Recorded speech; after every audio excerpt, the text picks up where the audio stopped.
কি ভেবেছেন আজকে কিন্তু জিভের পানি পানি বের হয়ে যাবে। ধৈর্য আছে দেখার জন্য? দেখেন না কি নিয়ে আসছি। হ্যাঁ, এই অসাধারণ অস্থির বানানি আজকে খাবো, আপনাদের সাথেও শেয়ার করব। দুঃখের বিষয় হয়তো আপনারা খাইতে পারবেন না, কিন্তু দেখে তো একটু আনন্দ পাইবেন, তাই না? এই আনন্দটুকু দেওয়ার জন্য এই যে দেখছেন দেখছেন বানাইতেছি, যে স্বাদ রে ভাই, যারা জীবনে খাইছে তারা জানে। আর কে কে খাইছেন লাইফে অবশ্যই জানাবেন। জাম বানানি, না এটা আলাদা আলাদা যে আলাদা একটু স্বাদও লাগে। এক কথা অসাধারণ আমি বানাইছি। ওই কি সব একদম দেখছেন দেখছেন নরম কি একদম তুলতুলে হয়ে গেছে সবগুলো। এই দেখেন দেখেন অস্থির না?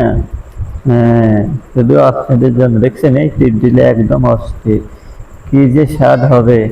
আমি তো বলতে বলতে জিভে পানি চলে যাচ্ছে। আপনাদের কি অবস্থা আল্লাহ ভালো জানে। দেখছেন একটা জাম, উফ সেই স্বাদ আলহামদুলিল্লাহ। অস্থির মজা রে ভাই, সব কিন্তু আমার প্রেজেন্ট সবাই নিয়ে যাচ্ছে।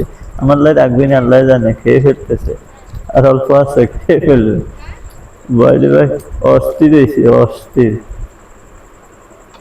যাই হোক, সবাই ভালো থাকবেন, আল্লাহ হাফেজ। একটু মজা করলাম, কার কি অবস্থা অবশ্যই জানাবেন।